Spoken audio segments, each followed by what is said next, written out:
History is not made by speeches or elections. It is made by the slow, relentless accumulation of physical reality. In the West, we've spent the last decade obsessed with the paper economy. We celebrate stock market valuations, quarterly earnings calls, and the shifting winds of central bank policy. We look at China and see risk. We see a property bubble, a demographic dip, or the friction of a slowing GDP. We see a competitor that we assume is stumbling. But on the retro ledger, we don't look at sentiment. We look at the math. And the math tells a story that the headlines are missing. While we were debating de-risking and soft landings, China was performing the most massive industrial pivot in human history. They were building what is now known as the Silicon Shield. The 2030s aren't a race that is about to begin. They are a result that has already been calculated. The lagging indicator. To understand why China has already won the next decade, you have to understand the concept of industrial lag. In the 1920s, the United States was already the world's most powerful industrial machine. But the world still looked to London and Paris for leadership. The feeling of power always lags the reality of production by about 15 years. What we're seeing in 2026 is the dominance of Chinese electric vehicles, the mastery of the 5G rollout. The command of the green energy supply chain is not a new phenomenon. It is the output of decisions made in 2011. In 2011, the West was recovering from the financial crisis by inflating asset prices. China was recovering by subsidizing the real economy. They didn't just want to make things, they wanted to make the things that make things. They moved from being the world's assembly line to being the world's laboratory. The 37-7 reality. The Australian Strategic Policy Institute, ASPI, tracks 44 technologies that will define the 2030s. These range from undersea drones to advanced materials and quantum sensors. As of the most recent audit, China leads the world in 37 out of 44. In many of these fields, China isn't just winning, they have a monopoly risk lead. For some technologies, all 10 of the world's top research institutions are located in China. This is the math of the 2030s. If you own the fundamental research in advanced materials, you own the next generation of aircraft. If you own the research in synthetic biology, you own the future of medicine. If you own the research in quantum communications, you own a God view of the global internet. While the West was focused on software on apps that deliver food or social networks that capture attention, China was focused on hard tech. The sophistication pivot. There is a persistent myth in the United States that China can only copy. We tell ourselves that they lack the creativity or the freedom to innovate. This is a dangerous comfort. If you look at the retro ledger of the 19th century, the British said the same thing about the Americans. They called Americans copycats who stole British textile designs and steam engine secrets. 40 years later, the Americans weren't copying. They were inventing the light bulb, the assembly line, and the airplane. China has passed the copycat phase. They are now in the iteration phase. In Shenzhen, the hardware cycle, the time it takes to go from an idea to a physical prototype is 10 times faster than in Silicon Valley. This isn't because they have more freedom, it's because they have a complete supply chain. If a designer in San Francisco needs a specialized sensor, they have to wait 3 weeks for a shipment from overseas. A designer in Shenzhen can get it delivered by a moped in 30 minutes. This industrial density is the ultimate competitive advantage. It is a gravity well that pulls the world's talent and capital toward the center. The 2030s will not look like the 1990s. It will not be a unipolar world led by a single consumer superpower. It will be a world where the physical reality, the energy, the atoms, and the infrastructure is governed by Beijing. In this documentary, we're going to break down the specific sectors where the win has already been secured. We will look at the green monopoly, the human capital fortress, and the financial endgame that will make US sanctions a relic of the past. The math doesn't care about your politics. It doesn't care about your values. It only cares about results. And for the 2030s, the results are already in the ledger. The green monopoly. In the 20th century, the ultimate lever of global power was the oil well. If you controlled the flow of crude, you controlled the destiny of nations. This was the era of the petrodollar, the era of the Strait of Hormuz, and the era of American energy hegemony. But the 2030s will be the era of the electron. The world is currently undergoing the largest capital reallocation in history, the transition from carbon to green energy. And while Western politicians are debating subsidies and environmental regulations, China has quietly secured a vertical monopoly on the entire future of power. The OPEC of the future. To understand the math of the 2030s, you have to look at the refining gap. Most people know that China makes the world's batteries, but the real power isn't in the assembly, it's in the chemistry. China refines roughly 90% of the world's rare earth elements, 80% of its graphite, and 60% of its lithium and cobalt. Even if a lithium mine is located in Australia, or a cobalt mine is in the Congo, the raw ore almost always travels across the ocean to a Chinese refinery before it can be used in a Tesla, an F-35 fighter jet, or a suburban power grid. In the 2030s, China won't need to cut off the oil. They can simply slow the flow of processed graphite. Without Chinese graphite, the green revolution in the West stops on a dime. The solar tsunami. The West often views green tech as an environmental choice. China views it as a volume game. In 2023, China installed more solar capacity than the United States has in its entire history.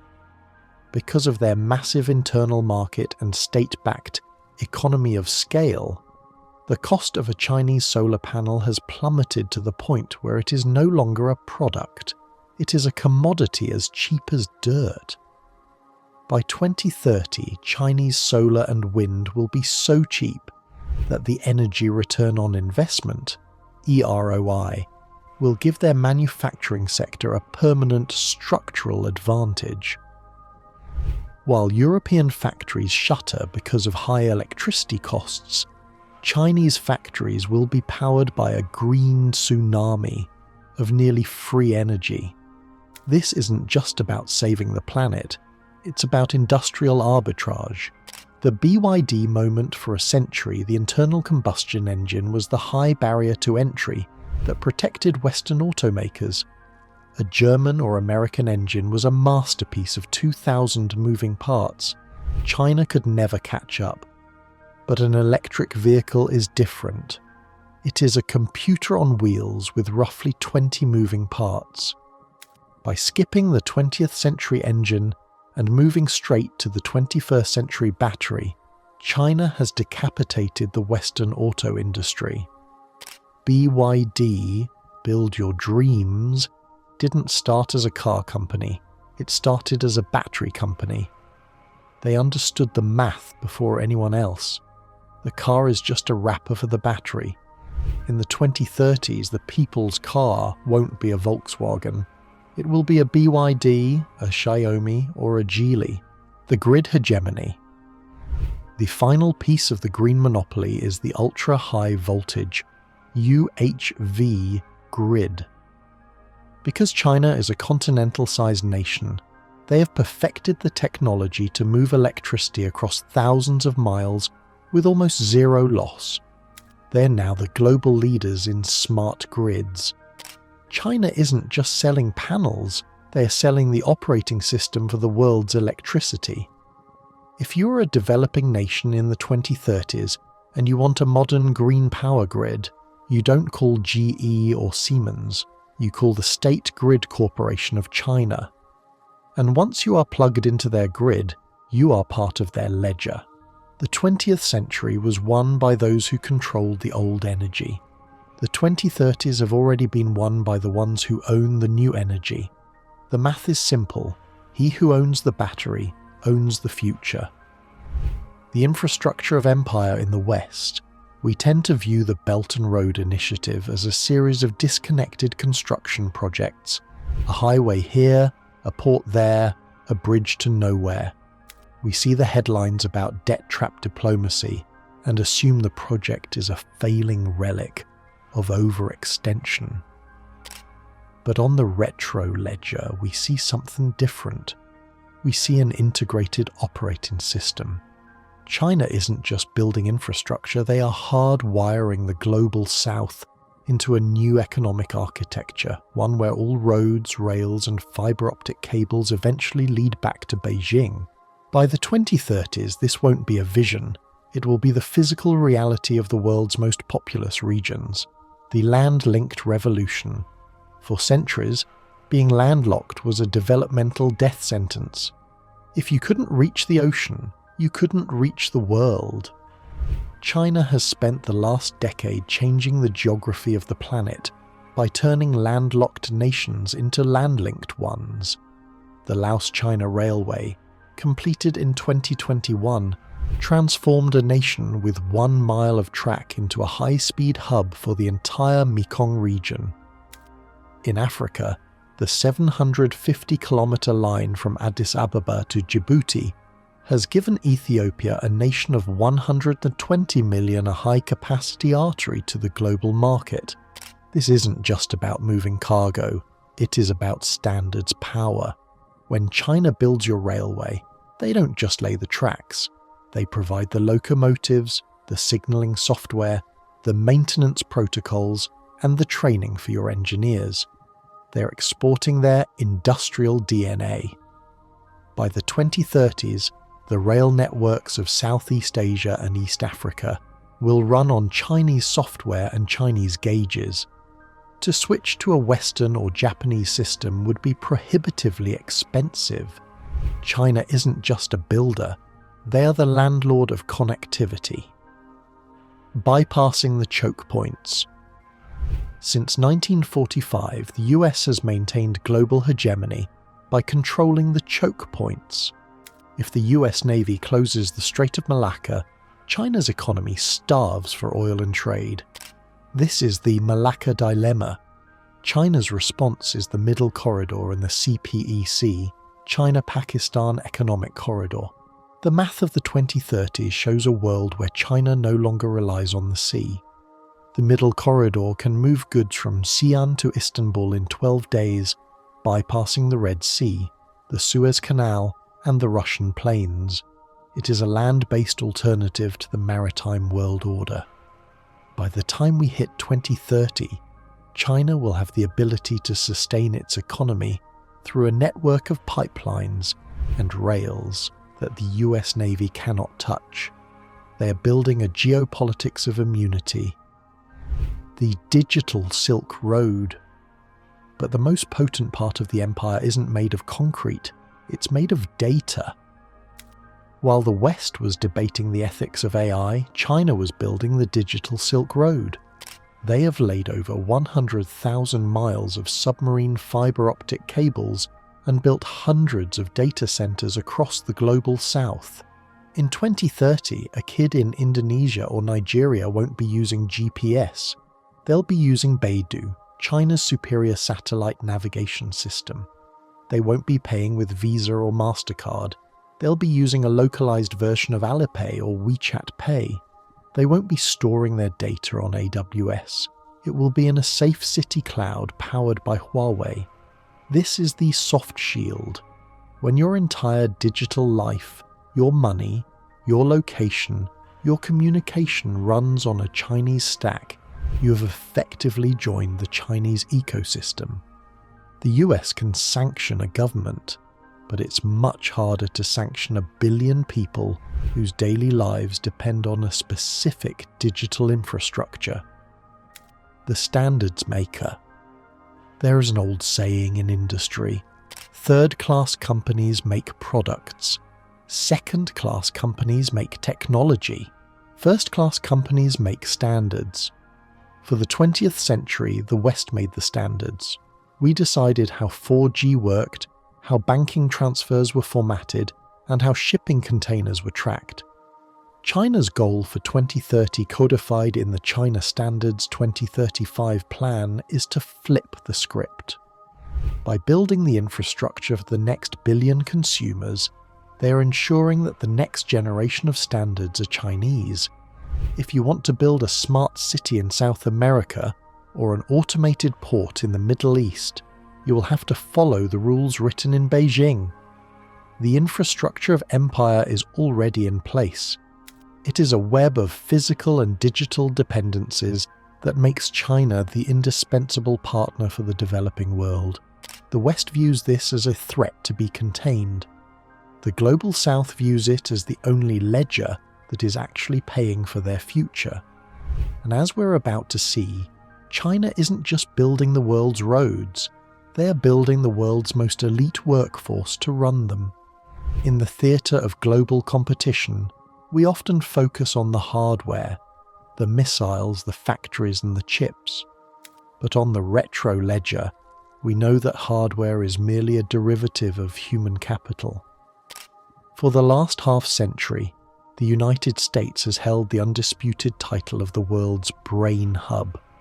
By attracting the brightest minds from every corner of the planet, the US maintained an innovation edge that seemed insurmountable. But as we enter the 2030s, the fortress is shifting. China has spent 20 years building a talent pipeline of such immense scale and increasing quality that it has reached a critical mass from which there may be no return for the West. To understand the math of the 2030s, you have to look at the doctorate gap. In 2000, the US produced roughly 18,000 STEM PhDs, while China produced fewer than 8,000. By 2007, China pulled even. By 2025, projections show Chinese universities awarding over 77,000 STEM PhDs per year, nearly double the 40,000 expected in the United States. Quantity is a quality of its own. When you have a pool of 70,000 elite researchers entering the workforce every single year, you don't just innovate, you overwhelm. You can afford to fail in 10 different research directions because you have the manpower to succeed in the 11th. For years, Western analysts comforted themselves with the quality argument. We told ourselves that Chinese research was high volume but low impact derivative papers and citation stacking. But the retro ledger of 2026 shows that the quality gap has effectively closed. In 2024, the Nature Index, which tracks publications in the world's 145 most elite natural science journals, confirmed that China had decisively overtaken the United States. They aren't just publishing more, they are publishing the gold standard of research in chemistry, physical sciences and earth sciences. Even more concerning for the West is the top 1% metric. In the most highly cited, world-changing papers of the kind that lead to Nobel Prizes and trillion-dollar industries, China's share has grown exponentially. In fields like quantum communications and synthetic biology, the world's top 10 research institutions are now almost exclusively Chinese. The US innovation machine has always relied on a cheat code, the international student. For decades, we trained China's best and brightest, and then crucially they stayed. They founded Google, they ran labs at MIT, they built Silicon Valley. But the cheat code is breaking. Mounting geopolitical tension, visa restrictions, and the sheer gravity of China's own tech giants have caused the stay rate for Chinese PhDs in the US to drop from 90% to below 75%. The brain drain has reversed.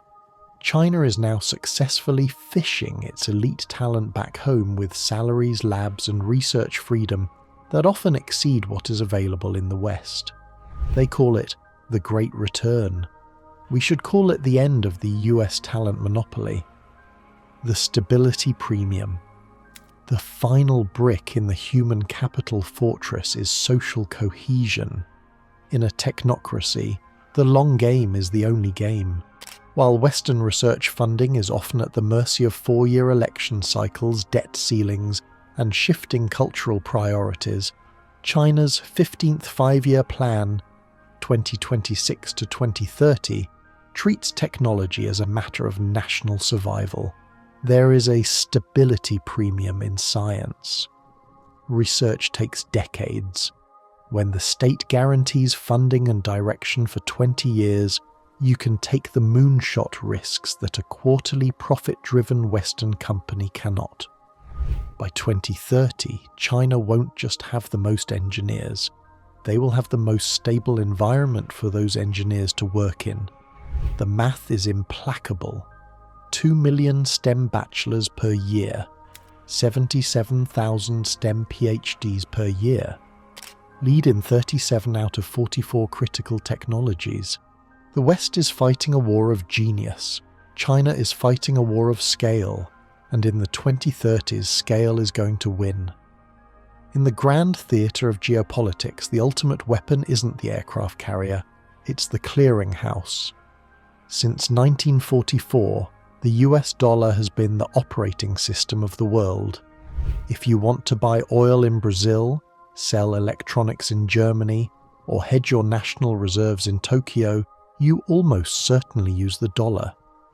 This gives the United States the exorbitant privilege, the ability to print the world's money and the power to effectively delete any nation from the global economy via sanctions.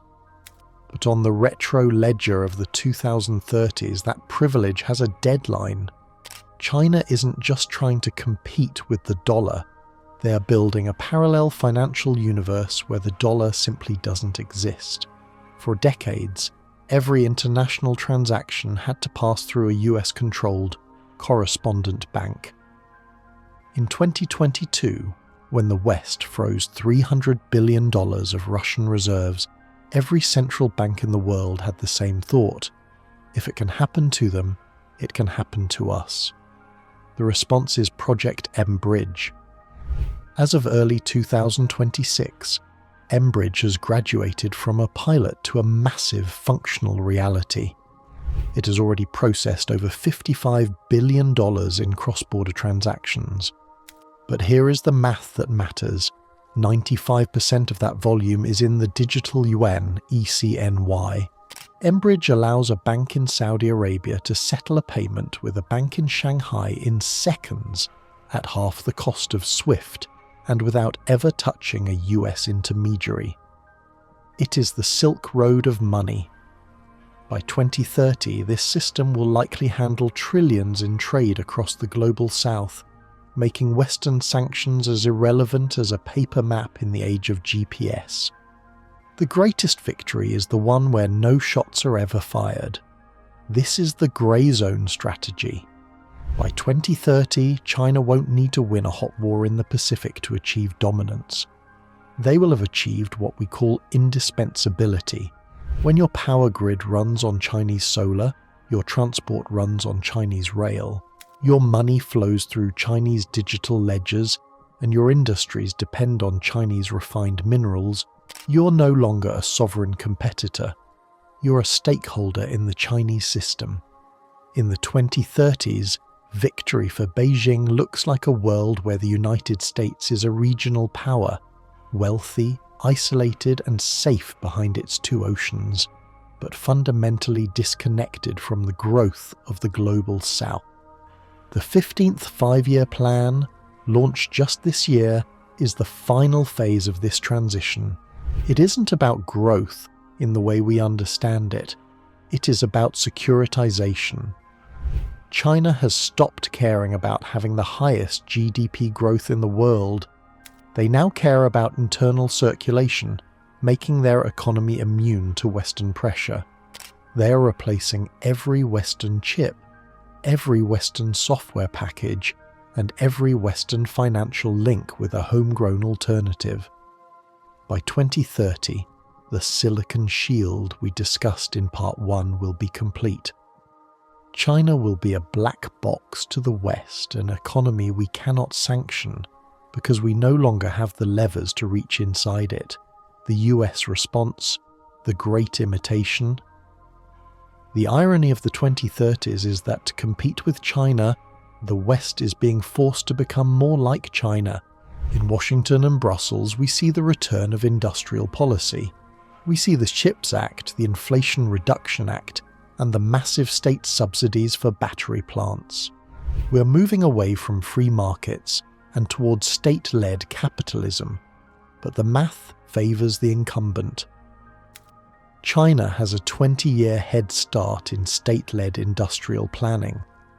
They have the supply chains, the engineers, and the centralised command structure that the West is only now trying to replicate.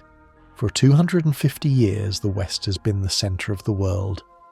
It was a period of history defined by the steam engine, the internal combustion engine, and the internet.